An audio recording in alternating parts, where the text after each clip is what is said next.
Tengan todos ustedes muy buenas noches. Gracias por dejarnos informarle una noche más aquí en su noticiero Guatevisión. En esta noche me encuentro entre dos damas y como siempre le damos la bienvenida entonces al invitado Helen Mack, alguien que ustedes conocen como alguien que defiende los derechos humanos. De verdad, muchas gracias por estar acá y por supuesto nos encontramos con María Luisa Gómez. Así es, muchas gracias amigos televidentes, la bienvenida a todos ustedes, a nuestra invitada especial. Estaremos hablando de temas importantes esta noche, así es que usted tiene que quedarse con nosotros. Claro que sí, usted debe quedarse con nosotros porque damos inicio a la información en este instante.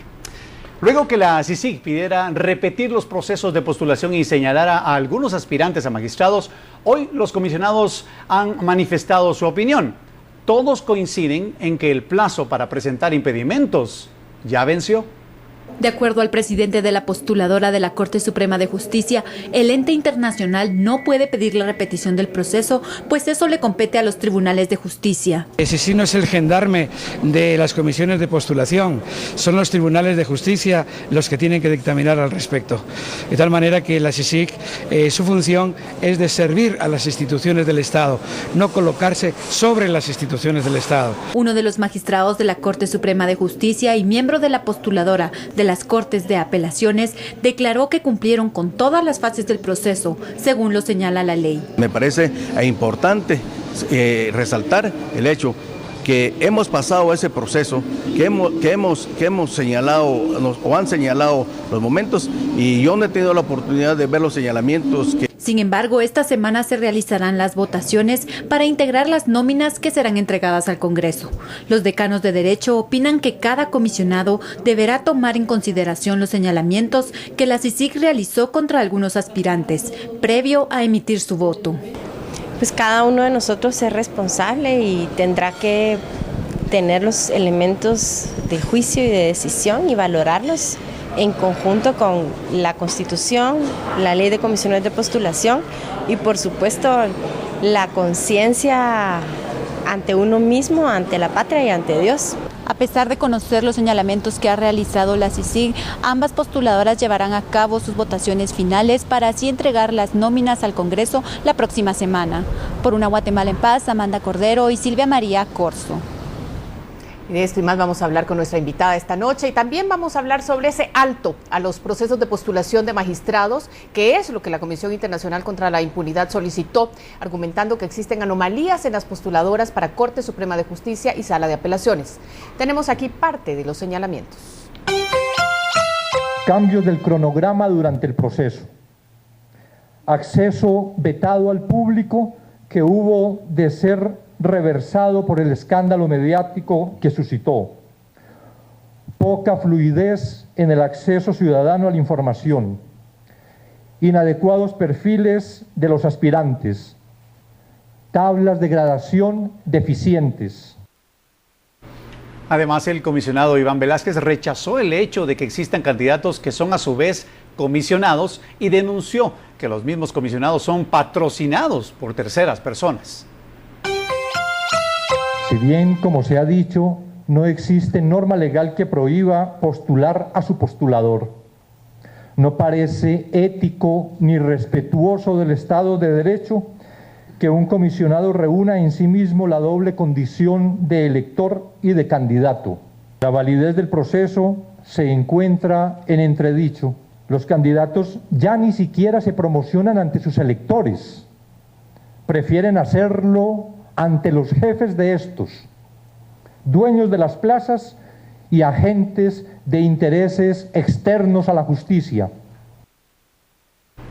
Bueno, en este momento vamos a iniciar la conversación con nuestra invitada, la señora Helen Mack, y hablamos precisamente de ese tema, de los señalamientos que hace CICIG en relación a este proceso de postulación para magistrados de la Corte Suprema de Justicia y Apelaciones. ¿Coincide, Helen Mack?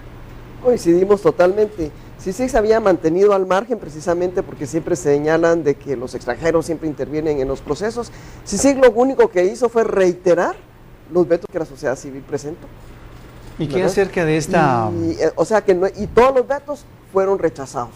Todos los vetos fueron rechazados ante hechos que fueron públicos y notorios. El caso de Walter Villatoro. Él mismo admitió que estaba haciendo lobby con Medrano.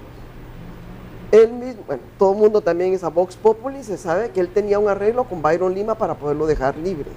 Y eso incluso hoy en la mañana en una conversación por radio, él quiso defenderse. O sea, es lamentable que un juez, que esa es la poca legitimidad que va a tener esta Corte Suprema de Justicia, esta Corte de Apelaciones, porque imagínate tener que estar negociando con personas de dudosa reputación, tener que responder a sus electores, tener que responder a sus patrocinadores. Entonces, nosotros como guatemaltecos que somos usuarios del sistema de justicia, es nuestro derecho exigir una justicia pronta, cumplida, imparcial y objetiva. Esos derechos están muy lejos de ser una realidad. ¿Por qué hasta ahora? Perdón, Emilio. ¿Por qué hasta ahora? Porque todos los esfuerzos que había hecho sociedad civil, todos fueron rechazados. Y esa es ya también, creo que hay también uno de sus mandatos por parte que tiene CICIG es precisamente tratar de, entre sus mandatos, el tema de las políticas públicas, y esto es, y además son contrapartes de la CICIG. ¿Cómo puede trabajar un ente internacional que es para la desarticulación de los cuerpos ilegales y aparatos clandestinos, en donde el crimen organizado está inserto en las propias estructuras del Estado, y que por eso la idea de que el mismo Estado de Guatemala pidió a Naciones Unidas que le ayudara a erradicar ese mal endémico que está en las raíces mismas del Estado? Mientras veíamos las imágenes y así que los argumentos que ahora esta comisión esgrime acerca de que ayer no quisieron hablar, ¿no? Hoy dicen que el tiempo, y es unánime, ya pasó. Vi su expresión. ¿Qué quiso decir en ese momento Helen Mack? A ver. Porque es lo que te digo, que con tiempo o sin tiempo, los comisionados nunca han querido escuchar nada. La sociedad civil presentó en tiempo los vetos, no fueron conocidos. ¿Qué quedaría ahora? ¿Se perdió entonces la oportunidad? ¿Ya el tiempo se pasó? Ahora es va. Lo que te digo, entonces para estos comisionados, si es a tiempo no vale, y si es a destiempo tampoco vale. Lo que hay es una arbitrariedad. De hecho, usted tiene un amparo y una inconstitucionalidad. Una inconstitucionalidad, precisamente desde la elección del Colegio de Abogados, donde ese conflicto de intereses, donde hay una doble condición, ¿verdad? Se están postulando. Como te digo, aquí tiene mucho que ver con el tema de la ética y de la moral, y tiene que ver con los valores que un juez tiene que tener a la hora de juzgar. Y si esos jueces o estos abogados, que deberían de ser los garantes del Estado de Derecho, ¿qué es lo que podemos esperar como guatemaltecos? Mucha gente no se siente afectada, pero el día que te roben y tengas que llegar a los tribunales de justicia, el día que por algún accidente te tengan que entrarte a la prisión, uno nunca sabe las vueltas que la vida te va a dar y que tú vas a tener que tratar con el sistema de justicia. Ahora, el proceso entonces viene mal, digamos, viene caminando mal desde un inicio, pero ¿qué hacer? ¿Empezar de cero? De hecho, ya han dicho que no van a regresar a punto cero. ¿Qué procede entonces? La Corte de Constitucionalidad tiene 11 amparos, 4 inconstitucionalidades que está sin resolver. Y si la Corte de Constitucionalidad, que también ha incumplido con su obligación de responder en este periodo, nada va a pasar. La ley también establece qué es lo que sucede, porque no pueden abandonar funciones, y eso te lo establece el artículo 77 de la ley del organismo judicial. Continuaría esta misma Corte hasta que haya un reemplazo adecuado. Pero ¿qué es mejor tener? Una Corte realmente legitimada, con un proceso transparente, que sea respetuoso, que tenga, yo diría, la aprobación realmente de los ciudadanos guatemaltecos, o una que lo ha hecho con totalmente arbitrariedad y que lo único que se está jugando aquí son mis intereses, el interés de los guatemaltecos.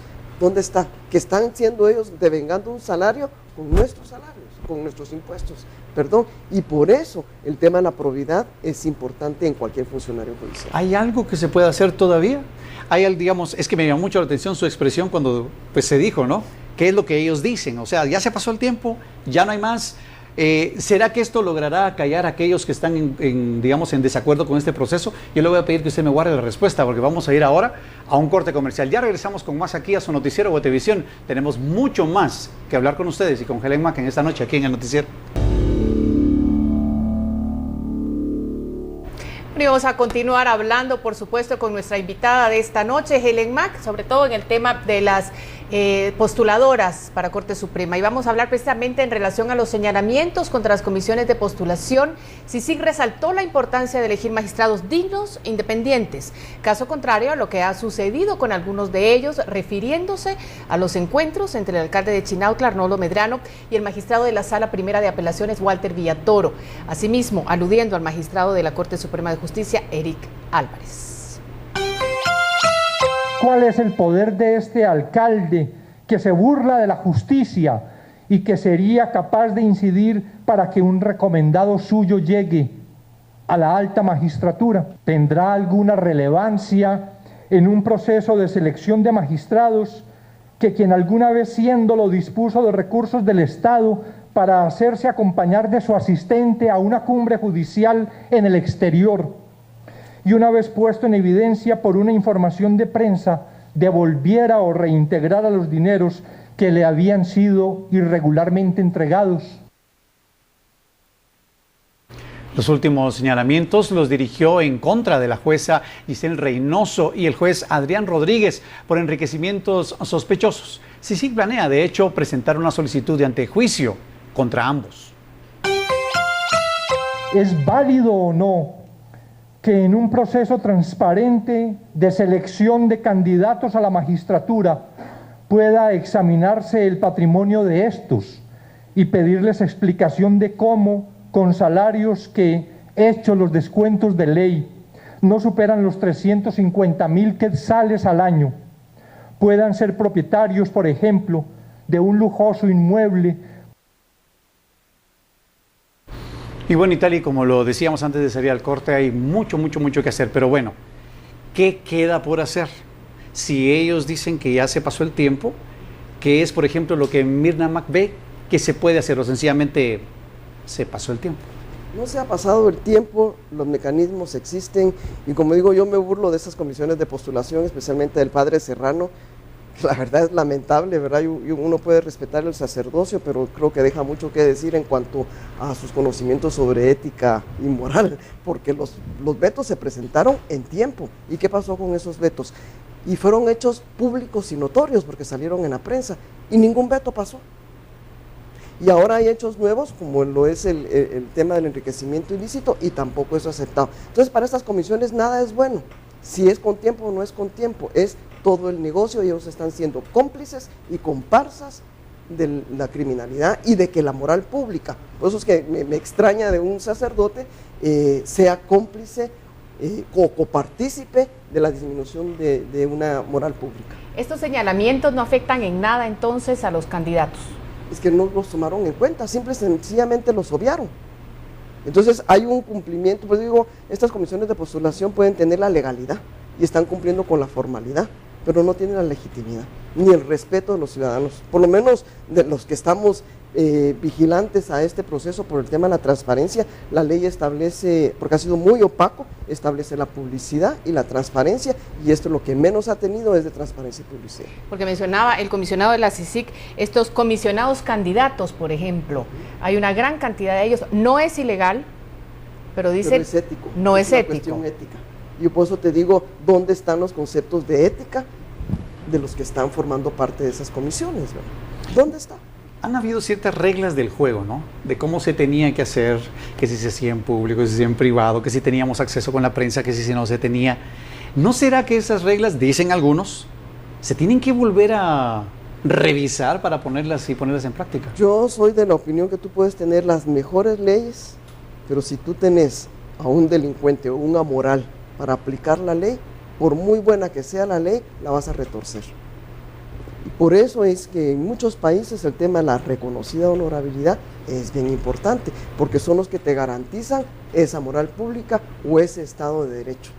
Y es una gran responsabilidad también ética y moral de los electores de elegir a los mejores. Y aquí lo que se están eligiendo son muchos de ellos delincuentes. Y ese es un señalamiento delicado, por supuesto, y se ha hablado precisamente de eso, de que el sistema de justicia puede estar corrompido por estructuras criminales importantes, y eso ya asusta, digamos, ¿no? Así es. Es lo que yo te digo, ¿qué va a hacer de los guatemaltecos? Toda la conflictividad social, se supone que el sistema de justicia es para resolver los conflictos de manera no violenta. y lo que está es lo primero que está fallando, y los primeros que deben de ser los guardianes de ese Estado de Derecho son los primeros en violentarlo. Por eso es que deja mucho que decir, y por eso seguimos insistiendo en que va a ser un poder judicial muy ilegítimo, y lo que nos estamos jugando es un Estado de Derecho, todos los guatemaltecos, y de ahí más impunidad, menos oportunidad para los guatemaltecos, más migrantes. Y vamos a hablar también de la influencia de partidos políticos también en estas comisiones. No quisiéramos presentarle en este momento también otra información a nuestra invitada y a todo el público, porque por lo menos 2 bancadas en el Congreso de la República se suman a lo señalado por la CICIG, en que se puede dar por las comisiones de postulación para elegir a la Corte Suprema de Justicia de la Sala de Apelaciones, mientras el presidente del Congreso de la República se desliga de esa discusión y dice que solo esperan la lista de las comisiones para analizarlas. Que lo dicho por del comisionado es muy fuerte y muy contundente. Y espero realmente que tenga elementos de juicio para decir algo tan fuerte, porque atenta, es decir, tiene que ver con la dignidad de las personas. El problema, creo yo, no es cuánto se tarden en repetir el proceso, sino el problema es cómo se desnuda cada vez más una realidad muy dolorosa para el país, en donde sentimos que estamos cada vez más débiles en nuestro Estado de Derecho y cada vez más penetrados por las mafias que aparentemente inciden, ¿verdad?, en decisiones de tipo judicial o investigativo. Compartimos la preocupación que hay sobre la forma en que se ha trabajado la tabla de gradación, la cual no fue diseñada de una manera adecuada y que en su práctica lo único que ha servido es para intercambio de favores dentro de algunos comisionados. Nosotros respetamos a los profesionales que están integrando las comisiones de postulación. Esperamos que hagan su mejor esfuerzo, su mejor trabajo y que nos manden a los profesionales más calificados. No podría señalar ese tipo de comentarios en virtud de que no estamos participando en las comisiones de postulación. Nosotros vamos a participar hasta que estén las listas en el Congreso de la República. ¿Consideran no se ha dado vicios en estas? No sabría decirle, porque no es un tema del Congreso y no nos hemos acercado a las comisiones de postulación. Al parecer sí es un tema de la política de nuestro país, porque también se menciona que hay mucha influencia de partidos políticos en estas postuladoras. ¿Cree usted que es así?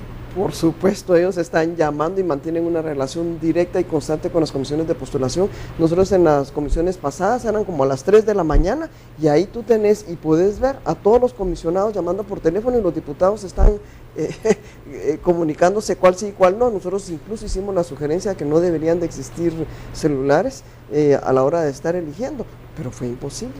O sea, ellos mantienen una relación directa con muchos de los diputados. Helen, en un momento a la vicepresidenta se le cuestionó acerca de esto también y ella dijo que un experimento como este, como el de la CICIG, era momento de terminar. Todo es el tema de qué tan amenazado te puedas sentir, ¿verdad? La CICIG, vuelvo a insistir, vino a solicitud del mismo Estado de Guatemala a tratar de fortalecer la institucionalidad y de erradicar la impunidad. Y es una impunidad que ha ido creciendo cada vez más, cada vez hay más desfachatez, porque ahora es lo hago y qué, ¿verdad? Con total desfachatez, ahí está la ley y qué. Y vuelvo a insistir, ¿qué es lo que nos estamos jugando los guatemaltecos? Nos estamos jugando todo un Estado democrático de derecho. ¿Cree usted que definitivamente el gobierno ya dio su postura? Y también los países amigos que están financiando todo esto, ¿no? Que están diciendo, señores, si necesitan esa ayuda, solo pídanla. Está en la mesa claramente qué es. ¿Qué piensa usted que sea lo que vaya a suceder por ahorita? Si tuviéramos alguna pelotita mágica ahí, ¿qué pensaría Helen? Yo lo que pienso es que quienes no quieren a la CICIG son los que tienen temor a ser investigados y que puedan, ser objeto de una causa. Ya el comisionado en algún momento, él mencionó precisamente que iba a haber la investigación del financiamiento de los partidos políticos, ¿verdad? Porque muchos de ellos pueden recibir financiamiento de dudosa reputación. Uno de los casos que el comisionado Velázquez hizo en Colombia fue precisamente la investigación de los paramilitares, de los partidos paramilitares, narcos, ¿verdad?, que estaban en Colombia, y por supuesto eso lo que tiene con los pelos parados a los partidos políticos, ¿verdad? También, bueno, ya hizo el tema del sistema, en la investigación del caso del sistema penitenciario, y no sé cuántos casos más le va a dar tiempo para poder investigar. En cualquier otra parte del mundo, investigaciones de este tipo no se hacen de la noche a la mañana. Precisamente para poder presentar una prueba sólida, requerís de un tiempo. Y aquellos que no quieren la renovación de CICIG es porque se sienten amenazados. No le cuesta ni un centavo a Guatemala, más que la contraparte, que en este caso son las instituciones del sector justicia, para poder litigar los casos que se están investigando. Y segundo, fue una solicitud del mismo Estado de Guatemala, que es quien debe decidir si quiere o no quiere la renovación del mandato de CICIG. Claro. Hubo más hoy, de hecho, con CICIG en medio. Escuche usted. Byron Lima se enfrentó a la CICIG tras un interrogatorio que efectuó la parte querellante en la jornada de este día. El reo admitió que logró tener 3 teléfonos en su Bartolina gracias a una orden del ministro de Gobernación, Mauricio López Bonilla.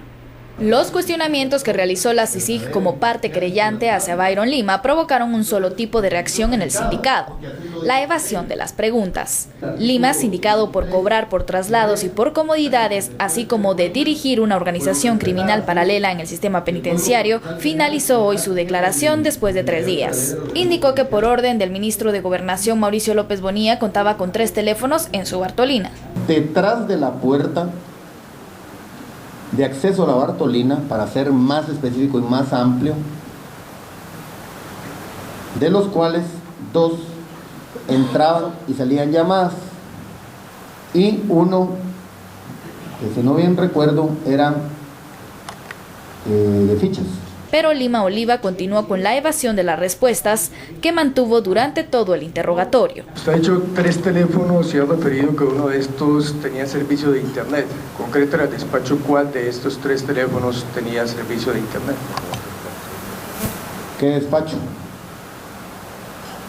No entiendo esa pregunta, ¿me la podría repetir? Una de las contradicciones en que incurrió fue al indicar que el dinero que tenía procedía de un salón de belleza, arrendamientos, agencia de modelos y la cooperativa Torrefuerte, que funciona en Pavoncito, algo que fue contrario a la siguiente respuesta. No recibí salario porque, a pesar de que en los estatutos de la cooperativa indican que puede usted recibir un salario, su servidor trabajó ad honorem. Gracias a Dios no tenía necesidad. Esta fue la actitud de Lima cuando se le cuestionó por los diputados, que indicó que llegaban a visitarlo. ¿Cómo podemos explicar esta contradicción o esta necesidad que tenían diputados de la República de Guatemala de acudir ante usted? Aquí no hay ninguna contradicción y he sido amplio, y por eso le pedí al señor juez tomarme 12 largas horas, y si quisiera que me pusieran atención, la experiencia de lo que yo puedo saber, porque lo he vivido en 7 cárceles y en 25 sectores, y he visto muertos y he pasado 10 motines, me hace conocedor de intimidades. El abogado de CICIG optó por saltar las preguntas para evitar roces con el sindicato. Señor juez, disculpe, yo no he dicho que no quiero contestar, yo sí quiero contestar, pero quiero que me haga la pregunta correcta, si no entre dientes, y disculpe que yo no le entiendo, pero yo no estoy acostumbrado a oír extranjeros hablar. Y para mí, la forma que usted habla, hay términos que sí es el español, pero que no son utilizados aquí en Guatemala. Perdone si lo ofendo, pero yo no estoy evadiendo ninguna pregunta. Cuando usted estuvo detenido en su Bartolina, en el centro de reclusión, ¿cuántas veces? Que me dijera el nombre completo y correcto del centro de reclusión, señor juez. Porque si lleva una investigación, tiene que tener el nombre correcto del centro de reclusión. El profesor lo conoce perfectamente. Lo conozco perfectamente, pero si lleva usted la investigación, señor fiscal, me gustaría que le dijera al juez el nombre correcto donde dice usted que yo me he encontrado. Es conocido por toda la audiencia, Centro de Restauración Constitucional Pavoncito, ubicado en el municipio de Fraiganes. La audiencia de primera declaración inició el martes de la semana pasada, en la que 8 de 12 sindicados se abstuvieron de declarar. La diligencia que definirá si abrirá proceso penal en su contra continúa mañana. Por una Guatemala en paz, Verónica Orantes e Iván Quiñones. Bueno, y continuamos y vamos a hablar de ese tema con Helen Mack. Esas son las declaraciones del reo Byron Lima en contra de todo el mundo. Porque ahí escuchamos un poco, pero la verdad es que sí, ha sido contra CICIG, en fin, contra muchísimos políticos y demás. ¿Qué opina usted de esto? Lo que me parece increíble es el poder que pueda tener un reo. Por eso digo, ¿cómo será que está nuestra moral pública? Que ahora el reo es el que manda. El reo, todo el mundo lo llega a visitar. Eso solamente, y cómo a través de este mismo criminal, porque es un criminal con una condena, logra también controlar a un sector del sector justicia, valga la redundancia. Entonces, eso ya solo es un indicio de lo mal que estamos en el tema de la justicia. ¿Cómo es posible? Bueno, él está haciendo señalamientos contra el ministro de Gobernación, pero eso lo hace los señalamientos, pero no demuestra. Él tiene que mostrar evidencias claras y pruebas de lo que él está diciendo, de que fue el ministro de Gobernación quien le presentó, le dio, o las instrucciones o las órdenes de tener los celulares en su Bartolina. Pero ¿quién es el que también da las órdenes o todo el tema de la corrupción que él maneja? Y por eso digo, para mí es increíble que si se investiga más, esto puede llegar mucho más arriba, y es lo que te digo, es el tema de la impunidad. Y aquí es donde, por eso es importante el tema de la independencia judicial, de jueces que puedan ser imparciales y objetivos para poner las cosas en su lugar, a reos en su lugar, no reos mandando a los jueces. Y ahí es el vínculo otra vez del caso del magistrado Walter Villatoro. Siendo ese entonces el mensaje que nos deja Mirna Mack, la importancia de esta situación que vivimos todos los guatemaltecos, la señora Helen Mack, recordando a su hermana, por cierto, la situación que vivimos todos los guatemaltecos en términos de la justicia y de cómo nos puede afectar.